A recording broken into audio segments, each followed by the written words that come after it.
नमः शिवाय। स्वागत है आपका सौभाग्यदीप के ज्योतिष कार्यक्रम में। अब मैं आपको बताऊंगा कि वर वधू की कुंडली मिलाते समय किन किन बातों का ध्यान रखना चाहिए। जब आप किसी पंडित के पास जाकर कुंडली मिलवाते हैं तो मोटे तौर पर आपको जो जानकारी मिलती है वह यह है कि 18 गुण या इससे अधिक गुण मिलते हैं तो विवाह कर दो। अगर नाम से मिलान करवाते हैं तो पंडित जी के पास एक फार्मूला यह रहता है कि इस नाम से यदि 18 गुण नहीं मिलते तो दूसरे नाम से मिलान करवा लो। वधू का नाम बदलने की प्रक्रिया मैंने कई बार सुनी है। अगर जन्म कुंडली है तो मंगल का मिलान भी कर दिया जाता है। कुंडली मिलान का यह तरीका बहुत प्रचलित है। आजकल तो लोग घर पर ही कंप्यूटर से कुंडली मिलान कर लेते हैं। कुंडली में क्या क्या मिलाना है यह तो कंप्यूटर आपको नहीं बता सकता। मांगलिक मिलान और गुण मिलान ही प्रायः देखा जाता है। किसी अच्छे सॉफ्टवेयर से कुंडली मिलाएंगे तो आपको विवरण इस प्रकार दिखेगा। पहले पेज पर सामान्य विवरण, इसमें लगन, राशि, नक्षत्र, उसके चरण व ज्योतिष में प्रयोग होने वाली कुछ और जानकारियां होंगी। दूसरे पेज पर ग्रहों के अंश और लगन चार्ट व दशा अंतरदशा आदि का विवरण होगा। तीसरे पेज पर चंद्र कुंडली और नवमांश कुंडली मिलेगी और चौथे पेज पर अष्टकूट गुण मिलान सारणी और अंत में मिलने वाले गुणों का विवरण और मिलान का फल मिलेगा। इसमें यह भी लिखा मिलेगा कि गुण मिलते हैं या नहीं और मांगलिक दोष की क्या स्थिति है, मांगलिक दोष है या नहीं। ध्यान रहे यह कुंडली मिलान बिल्कुल अधूरा है। गुण मिलान 10 है, 20 हैं, 30 हैं या 36 के 36 हैं। इससे सामान्य जीवन में अधिक अंतर नहीं पड़ता। 18 से ज़्यादा गुण मिल गए तो यह गुण मिलान ठीक हुआ, कुंडली तो आपने मिलाई ही नहीं। गुण मिलान और कुंडली मिलान में अंतर समझ लें तो ही आपको पता चलेगा कि 25-30 या ज़्यादा गुण मिलान के बाद भी इतने अधिक तलाक क्यों होते हैं। अब तो दूसरी शादी के लिए वेबसाइट्स आम हैं। शायद उनकी कमाई पहली शादी वाली वेबसाइट से भी ज़्यादा हो। गुण मिलान व्यक्तियों की सोच का मिलान है। सोचने का तरीका, खान पान का तरीका, मनस्थिति, स्वभाव, इच्छाएं, शरीर का आंतरिक ढांचा। गुण मिलान में क्या क्या शामिल है आप स्वयं देखें। गुणों की संख्या कुल 36 है और प्रत्येक के लिए एक संख्या निश्चित है। वर्ण मिलान का 1 गुण, वश्य मिलान के 2 गुण, तारा मिलान के 3 गुण, योनि मिलान के 4 गुण, ग्रह मैत्री के 5 गुण, गण मिलान के 6 गुण, भकूट मिलान के 7 गुण और नाड़ी मिलान के 8 गुण होते हैं। इस तरह सब मिलाकर 36 गुण होते हैं। सबसे पहले आता है वर्ण, यानी राशि का वर्ण क्या है, ब्राह्मण, क्षत्रिय, वैश्य या शूद्र, अर्थात उस व्यक्ति की सोच किस प्रकार के काम से अधिक मिलती है। ध्यान रहे यह राशि का वर्ण है, व्यक्ति का नहीं। फिर वश्य, यानी कि व्यक्ति का स्वभाव किस प्रकार का है, वह एक सामान्य मनुष्य की तरह व्यवहार करता है या फिर किसी अन्य जीव जंतु की तरह। तारा, यानी कि एक नक्षत्र से दूसरे नक्षत्र की दूरी कितनी है और उसका भाग्य पर क्या प्रभाव पड़ता है। फिर योनि, यानी कि यौन संबंध में दोनों की रुचियां या विचार किस प्रकार के हैं। उसके बाद ग्रह मैत्री, यानी कि राशि के स्वामी ग्रहों का आपसी संबंध, वे मित्र हैं या शत्रु हैं या आपस में सम हैं। फिर गण, यानी कि दोनों की सामाजिकता किस प्रकार की है, उनके विचार व व्यवहार किस तरह के हैं। फिर भकूट यानी कि जीवन शैली किस प्रकार की है। इसमें राशि के स्वामी ग्रहों की आपस में स्थिति क्या है। द्वादश है, 3-11 है, 4-10 है, 9-पंचम है या षडाष्टक है, इसका विचार किया जाता है। और उसके बाद नाड़ी यानी स्वास्थ्य, संतान आदि। नाड़ियाँ केवल 3 हैं, आदि, मध्य और अंत। यदि दोनों के नक्षत्रों की एक ही नाड़ी होगी तो 0 अंक और अलग अलग होगी तो 8 अंक। बीच की कोई स्थिति ही नहीं है। ध्यान रहे, ये सब मिलान एक नक्षत्र या राशि के आधार पर हैं, जन्म कुंडली के आधार पर नहीं। उदाहरण के लिए समझ लें कि यदि गुण मिलान 0 है तो एक दूसरे का स्वभाव अलग होगा, और यदि पहला कोई हानिकारक काम करने जा रहा है तो दूसरा मना करेगा। और यदि 36 में से 36 गुण मिलते हैं तो एक दूसरे का स्वभाव बिल्कुल मैच करेगा। इसका यह प्रभाव होगा कि यदि एक गड्ढे में गिरेगा तो दूसरा उसके पीछे ही उसी गड्ढे में गिरेगा, उसे रोकेगा नहीं। यदि एक लड़ाई करेगा तो दूसरा डंडा लेकर पहले की मदद करेगा, उसे रोकेगा नहीं। यदि एक को मांस मदिरा चाहिए तो दूसरे को भी वही कुछ चाहिए। उनके सोच, विचार, व्यवहार और खान पान आदि एक जैसे हो सकते हैं। इसका यह मतलब नहीं कि उनका भाग्य एक जैसा होगा, उनका स्वास्थ्य एक जैसा होगा, उनका काम एक जैसा होगा, उनकी मानसिक स्थिति एक जैसी होगी। दोनों एक जितना धन कमाएंगे या दोनों मिलकर अपना दाम्पत्य जीवन चला लेंगे या दोनों की आयु एक समान होगी, यह सब तो उनकी जन्मपत्री में ग्रह स्थिति पर निर्भर करेगा। ग्रह स्थिति के लिए हम आते हैं उनकी कुंडली पर। वर और वधू दोनों की कुंडली का अलग अलग विश्लेषण जरूरी है। केवल एक ही कुंडली का विश्लेषण करेंगे तो बात नहीं बनेगी। यह जरूरी है। अगर लड़के का दरिद्र योग है और लड़की का अपार धन योग है तो विवाह कब तक चलेगा नहीं मालूम। यदि एक का स्वास्थ्य खराब है या एक की आयु का योग ही नहीं है तो विवाह का क्या लाभ। इसलिए गुण मिलान से ज़्यादा जरूरी है कुंडली मिलान, और इसके लिए किसी अच्छे ज्योतिषी के पास ही जाएं। कुंडली में क्या मिलाना है अब यह जान लें। सबसे पहले ग्रहों के अंश देखें। बड़े बड़े ज्योतिषी इसमें गलती खा जाते हैं, इस ओर ध्यान ही नहीं देते। जो ग्रह शून्य अंशों पर है या अंतिम अंशों पर है उसके पास देने के लिए कुछ है ही नहीं। जब उसकी दशा अंतर्दशा आती है तो सब कुछ अच्छा अच्छा दिखने के बाद भी व्यक्ति के हाथ में कुछ भी नहीं आता।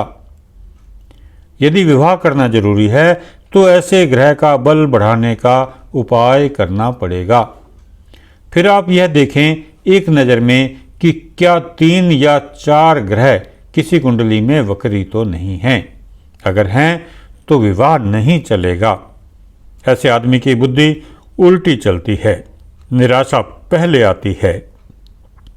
इसका उपाय करना पड़ेगा। कुंभ विवाह ऐसी स्थिति में बताया जाता है, पर उससे भी बेहतर परिणाम देने वाला उपाय है बरगद की पूजा। इसका विवरण मैंने अलग से दिया है। अब मांगलिक दोष देखें। अगर है तो दूसरी कुंडली में यह देखें कि उन्हीं घरों में यानी 1, 4, 7, 8 या 12वें भाव में कोई क्रूर ग्रह पड़ा है या नहीं। अगर है तो मामूली उपाय से भी विवाह चल जाएगा। यदि नहीं तो इसके लिए उपयुक्त दान दक्षिणा करवानी पड़ेगी। अब गंडमूल नक्षत्र देखें। चंद्रमा किस नक्षत्र में है। गंडमूल नक्षत्र के कुछ चरण तो ऐसे हैं कि व्यक्ति जीवन भर दुखी रहता है। कोई लड़की या लड़का माता पिता आदि पर भारी होता है तो विवाह के बाद उसका असर सास या ससुर पर पड़ता है।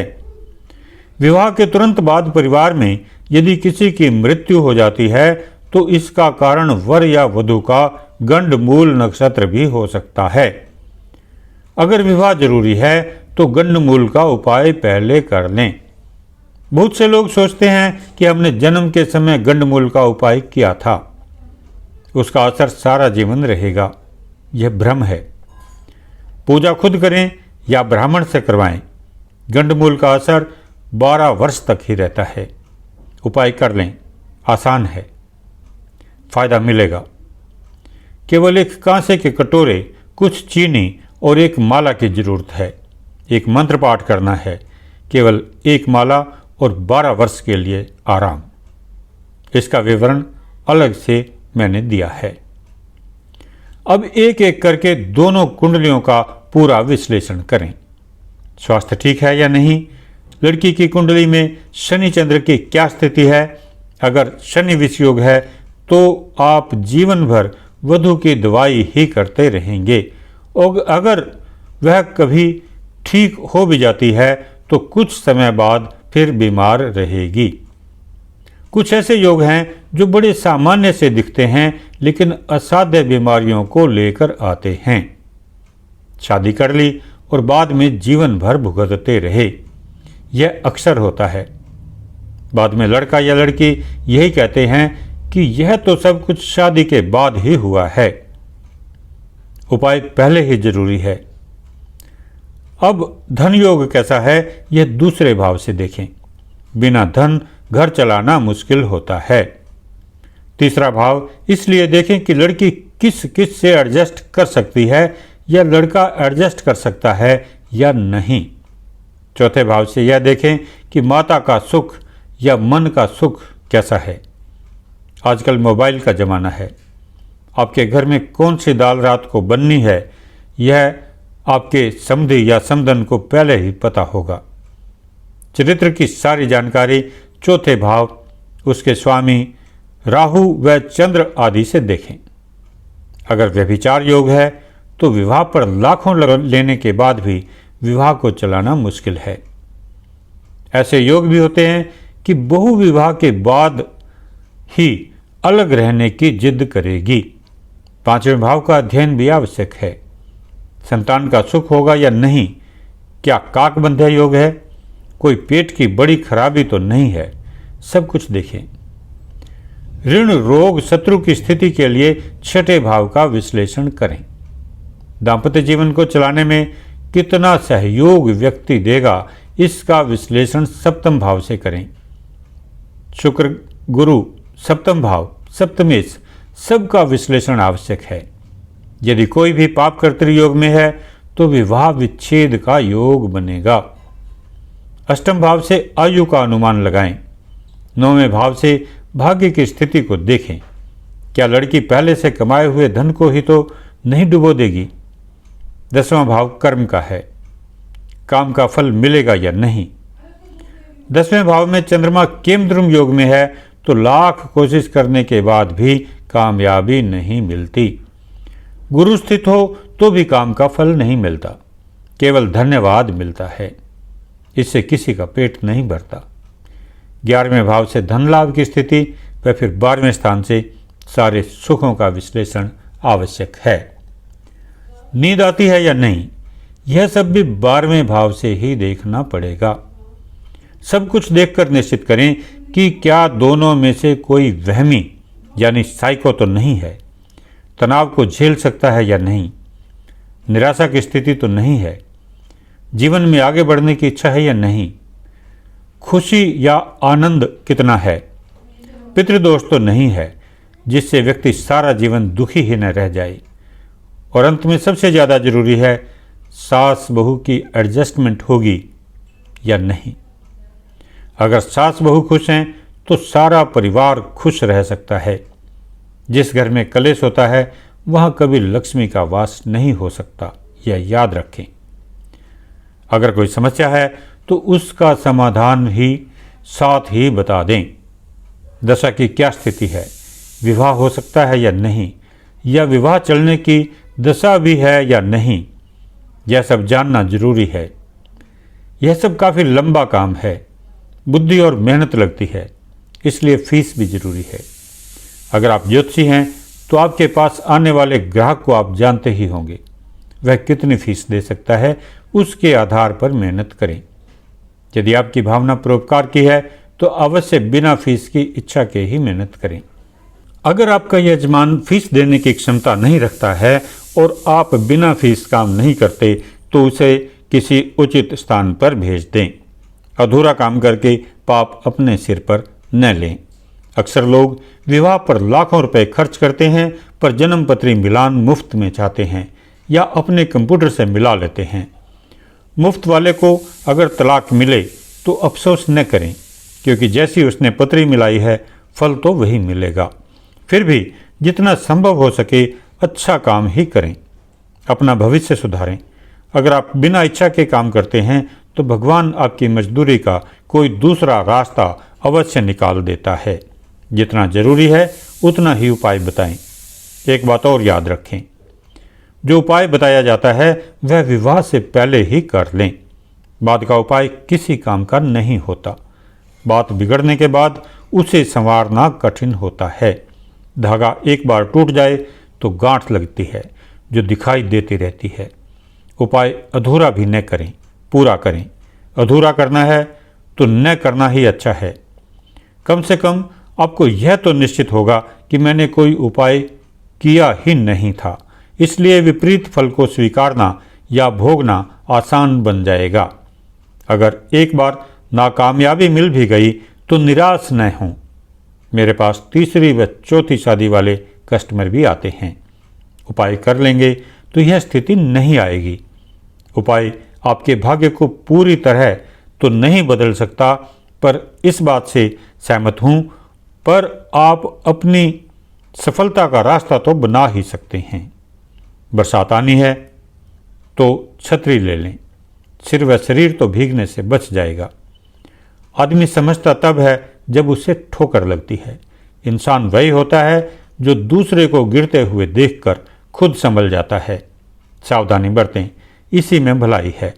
अगर आपको जानकारी अच्छी लगी तो मेरे चैनल को तुरंत सब्सक्राइब करें और बेल का बटन भी दबाएं। किसी और जानकारी की आवश्यकता हो तो मुझे व्हाट्सएप पर सूचित करें। नंबर है 9990584444। धन्यवाद।